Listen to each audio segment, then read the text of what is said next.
Magandang araw po sa ating lahat. Isang mapagpala na oras po ang ibinigay sa atin ng Panginoon para magkasama-sama muli dito sa Revival Stories. Sana po kung gaano akong ka-excited, ganon din kayong ka-excited dito sa ating TV ministry dahil naniniwala po tayo ang kalooban ng ating Panginoon ay magkaroon ng revival sa ating lahat. Ito man sa personal lives natin, sa ating mga churches, sa ating mga cities, at maging sa ating buong bansa.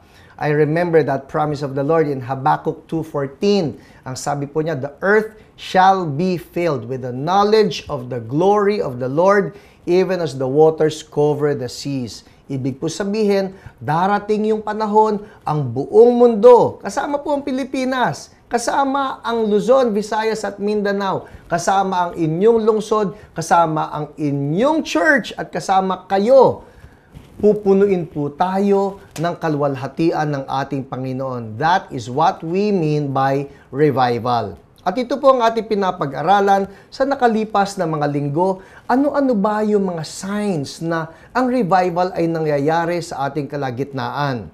Of course, revival, by that I mean yung presence ni Lord ay nagmamanifest sa ating kalagitnaan.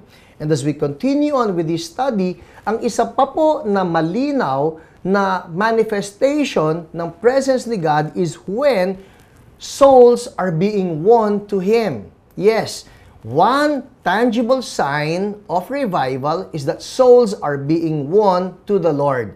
In short, kapag sinabi nating may revival ang isang church o may revival ang isang city, dapat lang po it equates to souls being won to the Lord. Dahil hindi natin masasabi na tunay na may revival kung wala namang naipapanalo ng mga kaluluwa sa ating Panginoong Hesus. A genuine revival must always be marked by soul winning. I've heard some pastors actually say, yung church naman namin, alam mo, quality members kami. At yun lang naman ang importante, sabihin la, we are quality, not necessarily quantity. Maganda po sanang pakinggan. Yun nga lang po, may problema ron. Ang problema ay, kung wala yung mga quantity, meaning the numbers are not coming in, paano natin masasabi na lumalaganap ang paghahari ng Diyos? Kung mayroon pong quality, dapat po kasama ang quantity. A quality church will always be a quantity church, meaning that people are being attracted to the glory of the Lord. That's why they are coming into the church and coming into the kingdom of our God.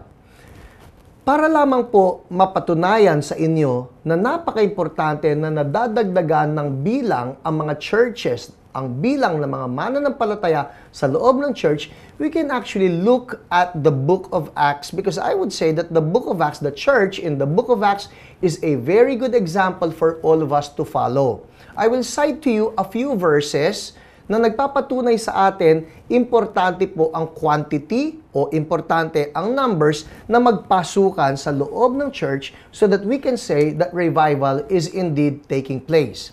Isa pong example, Acts chapter 2, verse 41. Ang sabi po, ang konteksto nito, si Peter, he preached on the day of Pentecost. At doon sa kanyang preaching, ang sabi po, that 3,000 were added to the church that day. Sa mga nagsasabi na hindi importante ang numbers, hindi importante ang quantity, that is actually a correction for all of us. Bakit? Dahil si Lord, by the Holy Spirit, actually inspired Luke, the writer of the book of Acts, to include the figure, 3,000. Kung si Lord, Holy Spirit, ay nag-inspire kay Luke na isulat mo yan, 3,000 were added. Ibig po sabihin si Lord concerned sa numero. Gusto niya na ang mga tao ay magpasukan sa kanyang church, magpasukan sa kanyang paghahari. 3,000 were added to the church that day. Now, it does not stop there. Isa pa pong example. In Acts chapter 4, verse 4, ang sabi naman po roon is that 5,000 were added to their number that day. Ibig po sabihin na dagdagan na naman.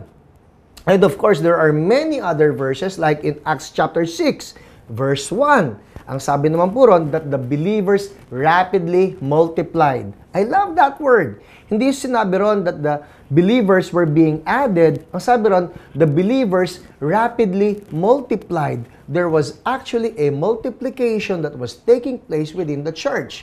Ano ang ibig sabihin nito para sa atin ngayon? Dapat po ang church ay maniwala sa ating Panginoon na, Lord, what you want is that our church will grow in numbers, not just in quality, but also in quantity. Why? Because quality will bring with it quantity. In short, if the fire of revival has hit our church, one of the tangible signs should be that there are people that are coming into the fold of our Lord Jesus Christ. Another verse, Acts chapter 16, verse 5. Ang sabi naman po ron, the churches grew larger every day. Every day, mayroon pong nadadagdag doon sa kanilang kalagitnaan. Siguro po, what we need to be praying now is that the Lord will give us the same passion, the same zeal, the same fire for evangelism that the early church had. Kung naaalala niyo po ang isang promise ng ating Panginoon in Acts 1:8, before He ascended to the Father, sabi niya, you shall receive power when the Holy Spirit comes upon you. And then, you will be my witnesses in Jerusalem, Judea, Samaria, and to the ends of the earth. Now, observe this. Si Holy Spirit daw po, darating sa church and He will give us power. But understand this, it's not just power for power's sake. Kasi ang isang malungkot na pwedeng mangyari ay, wow, meron kaming power. Wow, meron kaming signs and wonders. Meron kaming healings and miracles. Nakakatuwa naman yung ginagawa ni Lord. But we need to understand, hindi po ito power tripping. Hindi ito yung, yay, meron kaming power. Kung hindi, you shall receive power when the Holy Spirit comes upon you, and then you will be my witnesses. In short, the power is given by the Holy Spirit so that we can be witnesses for Him. In short, the reason why we demonstrate the power of the Holy Spirit is so that we can be witnesses for Jesus. Pag may pinagaling tayo na may sakit, para saan yon?